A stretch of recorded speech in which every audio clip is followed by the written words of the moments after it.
강아지는 구토가 잦은 편입니다. 자고 일어나면요, 노란색, 흰색의 토사물의 흔적이 있기도 하고요. 밥을 먹자마자 사료를 토하기도 합니다. 어디를 다친 것도 아니고 소화가 안 되는 것을 먹은 것도 아닌 것 같고요. 또 아픈 것 같지도 않은데 강아지는 왜 토하는 걸까요? 저는 수의사 윤쌤이고요. 오늘은 강아지의 구토 중 하나인 사료토에 대해서 한번 이야기를 해보도록 하겠습니다.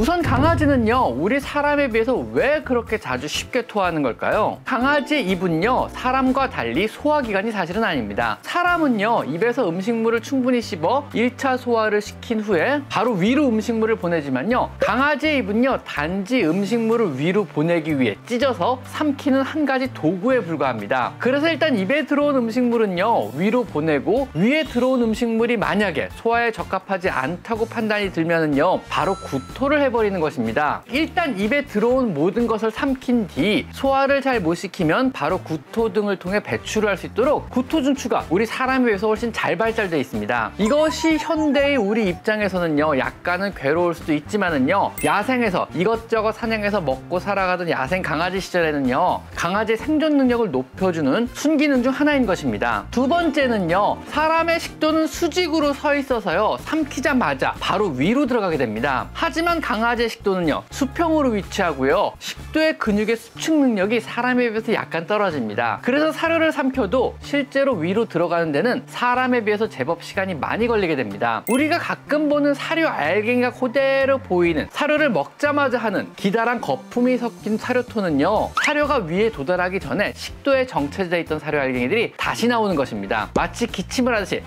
캑거리다 웩 하고 바로 음식물을 개워내는 이런 양상을 보입니다. 세 번째 역시 강아지의 생존 능력과 관계된 문제입니다. 강아지는요, 먹은 사료가 조금이라도 안 좋다고 생각되거나 자신의 소화 능력을 넘어선다고 느끼거나 위에 작은 자극이라도 생기면요, 바로 구토를 해낼 수 있는 능력이 사람에 비해서 굉장히 발달되어 있습니다. 이는 야생에서요, 상한 음식이나 먹어서는 안 되는 음식을 먹고 바로 토해내지 않으면은요, 생존을 못하기 때문에 발달한 능력입니다. 우리가요, 손가락을 사용하여 목젖을 자극해야 구토가 가능하지만은요, 강아지는요, 단지 생각만으로도 구토를 할 수 있는 이런 동물입니다. 그러면은요, 먹자마자 사료를 토하거나 흰색 거품을 토하는 건 왜 그러는 걸까요? 우선 흰 거품에 둘러싸인 사료를 토하는 것은요, 구토가 아닌 토출, 리거지테이션이라고 하는 현상입니다.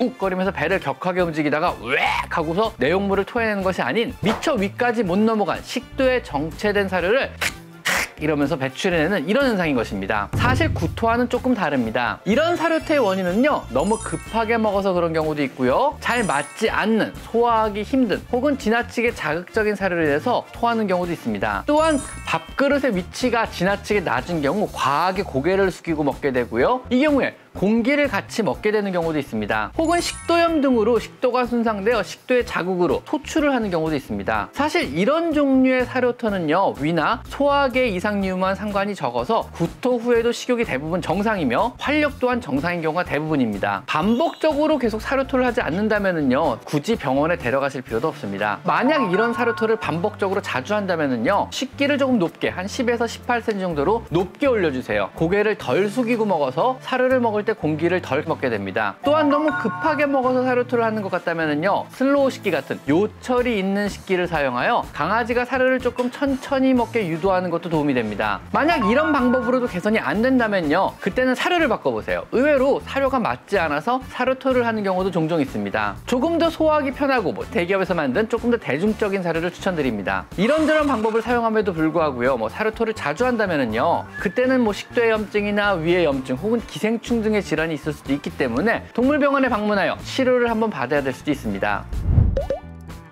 그럼 이왕 구토에 대한 이야기를 시작한 김에요, 강아지의 다양한 구토의 모양과 색깔별로 흔한 원인을 한번 알아보겠습니다. 먼저 투명한 토나 거품토가 있는데요, 이 경우는 급하게 마신 물이나 식도에 쌓인 침의 역류인 경우가 많습니다. 약간의 위액이 섞여 끈적거리며 점도가 약간은 있습니다. 한두 번 이내라면요, 굳이 병원까지 가실 필요는 없습니다. 다음은 가장 흔한 노란색의 투명한 구토인데요, 공복구토로 가는 것입니다. 주로 아침녘에 혹은 식사 전에 혹은 새벽에 하는 구토로, 이런 구토를 자주 자주 보인다면요, 새벽에 밥을 조금 더 주고 자는 것이 좋습니다. 오래되면은 만성적인 위험으로 발전하기도 하니까요, 너무 잦다면은요, 동물병원에 가서 선생님과 상의해 보셔야 합니다. 만약에 여기서 더 심해져가지고요, 실제 위험으로 진행을 하게 되면은요, 녹색의 담즙이 섞인 구토를 하거나 아니면 붉은색의 피가 섞인 구토를 하기도 합니다. 소화되지 않은 사료 알갱이가 보이는 사료를 토했다면은요, 이것은 구토라기보다는요, 위에서 설명한 리거지테이션, 즉 역토출에 해당을 하고요, 주로 급하게 먹은 사료가 식도에 정체돼 있다가 그대로 식도 모양대로 길게 나온 경우에 해당합니다. 붉은색의 구토라면은요, 위나 식도에서 출혈이 있는 경우이며, 짙은 갈색이나 검은색의 구토라면요, 십이지장과 같은 상부 소장에서 출혈이 있는 경우에 해당합니다. 물론 바로 병원에 데려가 보셔야 하는 경우에 해당하며, 또한 녹색의 구토는요, 담즙이 섞인 소장의 내용물 일부도 역류한 심한 구토에 해당되기 때문에 단 한 번의 구토라도 반드시 병원에 가보시는 것이 좋습니다.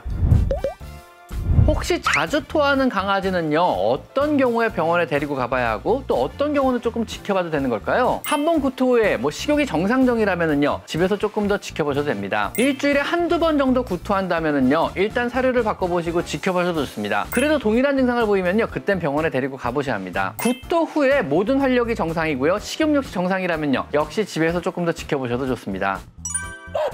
이물이나 혹은 먹어서 안 되는 것을 먹고 토한 경우는요, 바로 병원에 가시는 것이 좋습니다. 하루 3회 이상 토했다면은요, 역시 바로 병원에 데려가 보시는 것이 좋습니다. 구토를요, 하루에 한 번씩 3일을 연달아 토했다면요, 역시 바로 병원에 데리고 가보시는 것이 좋습니다. 구토 후에 식욕이 24시간 이상 없다면은요, 역시 병원에 바로 데려가 보시는 것이 좋습니다. 구토 후에 힘이 없이 늘어져 있다면은요, 역시 병원에 가보시는 것이 좋습니다. 구토에서 만약에 붉은색이나 혹은 갈색의 피가 나왔다면은요, 역시 병원에 바로 데려가 보셔야 합니다. 구토의 내용물이 녹색이라면요, 병원에 데려가셔야만 합니다. 구토 후에 몸에서 열이 나는 것 같다면요, 이건 역시 병원에 데려가 보셔야 합니다. 그거 이외에 혹시라도 상황 자체가 좀 애매하면은요, 주치의선생님께 전화하셔서 이런 상황에서 병원에 데려가 봐야 할지 아니면 조금 더 지켜봐도 괜찮을지 물어보시고 지시에 따르는 것이 안전합니다.